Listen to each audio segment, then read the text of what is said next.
Hello friends, cook with Renu में आपका स्वागत है। आज हम बनाएंगे चाय जो सर्दी जुकाम खांसी में बहुत कारगर है।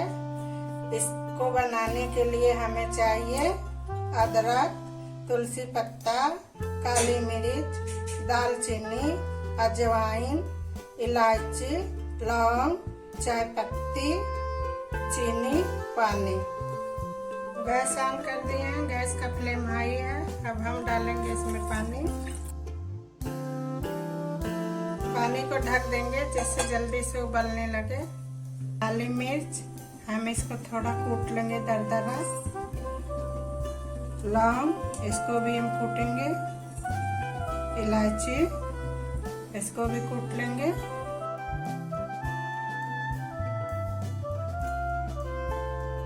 पानी उबलने लगा है, गैस का फ्लेम हम मीडियम कर देंगे। अब हम इसमें ये सारी सामग्री डाल देंगे।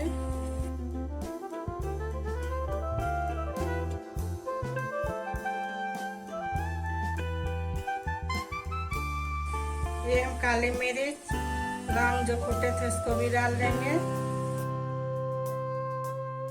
डाल देंगे इसमें हम चीनी। अब इसको हम थोड़े देर के लिए उबलने देंगे, अच्छे से पक जाए जिससे ये ढक देंगे। चाय बन गई है, देखिए कलर चेंज हो गया है, एकदम अच्छा है। अब हम गैस बंद कर देंगे। अब हम गरम गरम चाय सर्व करेंगे। ये सर्दी जुकाम में बहुत फायदेमंद है। आप बनाइएगा, खुद पीजिएगा और दूसरों को पिलाइएगा, बहुत फायदेमंद है। वीडियो अच्छा लगा हो तो लाइक, शेयर एंड सब्सक्राइब